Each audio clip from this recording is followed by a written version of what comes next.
तो देखिए, हम अब धीरे धीरे प्रोग्राम के आखिरी पड़ाव पर आ चुके हैं, क्योंकि उत्तर प्रदेश की बात सीतापुर से लगातार कर रहे हैं। हर सेक्टर के लोगों से जाना, व्यापारियों से जाना, प्रशासन के अधिकारियों से जाना कि उनकी नीति क्या है, नीति वो ग्राउंड पर कैसे उतरेंगी। जनप्रतिनिधियों से बात करी, उनके मन में मुद्दे क्या हैं, उन्होंने कितना काम किया। नैमिषारण्य जो यहाँ की धार्मिक नगरी है, उसके लिए क्या काम हो रहा है। हमारे साथ संतोष प्रजापति जी हैं, प्रदेश अध्यक्ष है प्रजापति समाज की तरफ से।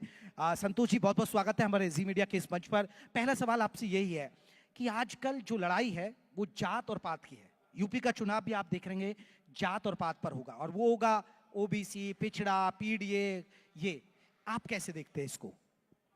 सबसे पहले तो जी न्यूज को का बहुत बहुत धन्यवाद इस मंच पे बुलाने के लिए। जो आपने प्रश्न किया है, जात वाली बात कही है आपने देखा होगा सारी राजनीतिक पार्टियों के एजेंडे में जातिगत राजनीति रहती है। और जागरूक प्रजापति महासभा का जो संगठन हम लोगों ने बनाया, प्रजापति समाज का संगठन, उत्तर प्रदेश का इकलौता ऐसा संगठन है जो कुम्हार समाज की आवाज़ को निरंतर उठाने का कार्य कर रहा है। और गांव-गांव जाकर हम लोग प्रजापति समाज के लोगों को जगाने का काम कर रहे हैं। कुम्हार समाज जो है आदिकाल से हाशिए पर है। किसी भी पार्टी के एजेंडे में कुम्हार समाज के लिए कोई सीटों का बंटवारा नहीं रहा है, ना कोई राजनीतिक हिस्सेदारी देने की बात कोई पार्टी कर रही है। पार्टियां तो बहुत दावे करती हैं कि सभी जातियों को हम समाहित करने का काम करेंगे, सभी जातियों को नेतृत्व देने का काम करेंगे, राजनीतिक रूप से, आर्थिक रूप से उनको मजबूत बनाने का काम करेंगे। लेकिन अगर देखा जाए तो जमीन के ऊपर ये कार्य होते नहीं दिख रहे। संतोष जी, अभी देखिए अखिलेश यादव पीडीए लेकर आए, पिछड़ा, दलित, अल्पसंख्यक, चाहे कुछ भी लगा लीजिए, वो एक के मायने उनके लिए बदलते हैं, तो उनको फायदा हुआ। पिछड़ा दलित उनके साथ गया लोकसभा चुनाव में, आपने देखिए। लेकिन बातें तो पिछड़े और दलित की करते हैं, लेकिन सबसे बड़ी बात यहाँ पे ये आती है जब नेतृत्व देने की बात आती है। 6% की आबादी है प्रजापति समाज की उत्तर प्रदेश के अंदर, उस हिसाब से 24 सीटें कुम्हार समाज की होनी चाहिए। आज अगर आप उठाकर देखेंगे तो एक विधायक हमारा उत्तर प्रदेश से है। सबसे बड़ी समस्या ये होती है कि जब राजनीतिक भागीदारी हम लोगों को नहीं मिल पाती है, तभी जातीय संगठन बनते हैं। जागरूक प्रजापति महासभा का जो संगठन हमने बनाया है, 22 जनपदों में हम लोग कार्य कर रहे हैं, और 14,000 से ज़्यादा हमारे कार्यकर्ताओं ने सदस्यता ग्रहण कर ली है। आने वाले समय में हम लोग लखनऊ में बहुत बड़ी संख्या में अपनी संख्या को गिनाने का काम करेंगे। जागरूक प्रजापति महासभा और कुम्हार सभा को हमेशा कोई भी स्थान नेतृत्व में नहीं मिला है। आज़ादी के बाद अगर आप देखेंगे तो आपको देखने को यह मिलेगा कि आज़ादी के बाद संसद में हमारी कोई भी आवाज़ कुम्हार समाज की नहीं पहुंची है। ये बहुत बड़ी विडंबना है, और हमारे उत्तर प्रदेश के सभी कुम्हारजनों ने इस बार ये ठान लिया है कि उत्तर प्रदेश के अंदर जो भी राजनीति इस बार होगी, कुम्हार वोटों के बिना नहीं हो पाएगी।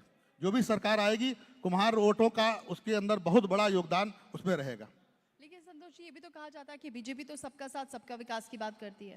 विकास की बात तो आप कर रहे हैं, लेकिन सबसे बड़ी बात है जब भागीदारी देने की अगर बात आती है तो 6% आबादी है कुम्हार समाज की, 24 टिकट हमारे कहाँ है। सबसे बड़ी बात ये है। उधर समाजवादी पार्टी की बात करती है, पीडीए की बात करती है। जो पीडीए की आप जब बात कर रहे हैं तो पीडीए का नेतृत्व कहाँ है? सबसे बड़ी बात ये है, प्रजापति समाज का हमारा कोई नेता अभी तक उत्तर प्रदेश के अंदर नहीं है।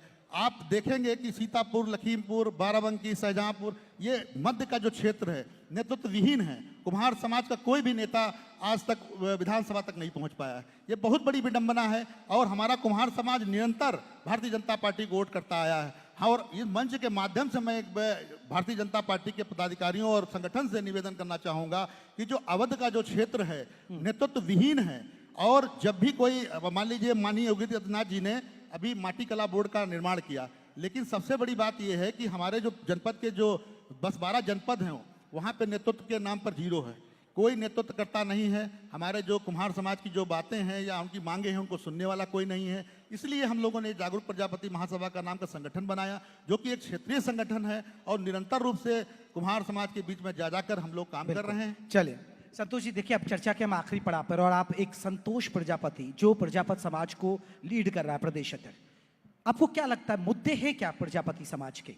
सबसे बड़ा मुद्दा कुम्हार समाज का ये है कि अगर आप उठा के देखेंगे तो हमारा जो समाज कुम्हार समाज है 20,000 साल पुराना समाज है। आप हड़प्पा की खुदाई या मोहनजोदड़ो की अगर बात करेंगे तो सबसे पहले जो मकान बनाने का काम कुम्हार समाज द्वारा किया गया। आज भी आप उत्तर प्रदेश के अंदर कह लीजिए, यहाँ पूरे भारत के अंदर कोई भी इमारत आप उठाकर देखेंगे तो उसके अंदर जो ईंटें हैं वो कुम्हार समाज का परिश्रम है। कुम्हार समाज के आवे से उनको पका के हम लोगों ने उनको ईंटों में लगाने, इमारतों को बनाने का काम किया है। और आज उत्तर प्रदेश हो चाहे पूरा भारत हो, भारत की भूमि हो, कोई भी मंदिर के अंदर आप मूर्ति का आप देखते हैं तो मूर्तियों को बनाने का भी काम इस कुम्हार समाज ने किया। वही कुम्हार समाज आज हाशिए पर बहुत गरीबी से जूझ रहा है। और हम आपके जी न्यूज़ के मंच से ये सरकार से मांग करना चाहते हैं कि जो मध्य में हमारा जो नेतृत्व कुम्हार समाज का नहीं है, उस नेतृत्व को देने का काम भारतीय जनता पार्टी की सरकार करे। और अन्य दलों से भी मांग हम करते हैं कि जो आने वाले समय में 2027 में कुम्हार समाज चुप बैठने वाला नहीं है, अपनी संख्या को दिखाने तो का फिर काम 2027 में प्रजापति समाज देख किधर रहा है? जी साहब, किधर देख रहा है प्रजापति समाज? किस पार्टी की तरफ देख रहा है फिर? देखिए साहब, सबसे बड़ी बात है जो हमको भागीदारी देने की बात करेगा, कुम्हार समाज एक अंगा होकर उसका समर्थन देने का काम 2027 में करेगा। चलिए, बहुत बहुत शुक्रिया सर, आपने अपनी बात रखी हमारे मंच से कि आप प्रजापति समाज को लीड करते हैं, कि आपका क्या है एजेंडा, क्या मुद्दे हैं, क्या समस्या। बहुत बहुत शुक्रिया सर हमसे बहुत बहुत धन्यवाद आपका। बहुत शुक्रिया संतोष प्रजापति जी। एडिटर रमेश चंद्रा सर को बुलाना चाहूँगी, मंच पर आए। Editor Ramesh Chandra sir please मंच पर आए। सर मंच पर आए और सम्मानित करें। तो देखिए, सीतापुर के आज हमने और डॉक्टर शरण जी को बुलाना चाहूँगी, होम्योपैथिक एक्सपर्ट हैं, वो भी आए मंच पर।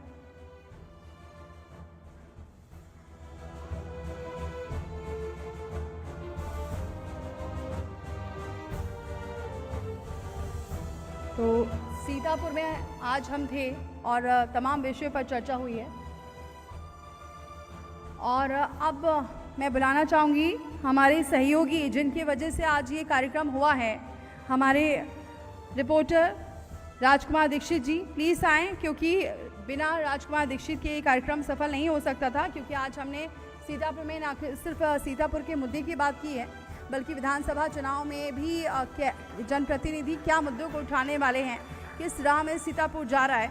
और हम नैमिषारण्य की बात कर रहे हैं, उसका भी यहाँ जिक्र हुआ है, उसमें किस तरह से काम हो रहा है, श्रद्धालुओं की संख्या क्यों बढ़ रही है, योगी सरकार की क्या महत्वाकांक्षा है, क्या योजनाएं हैं, ये तमाम विषयों पर आज हमने बातचीत की है। और मेरा आप सभी अतिथियों का भी बहुत बहुत धन्यवाद इस कार्यक्रम में शामिल होने के लिए और जुड़ने के लिए।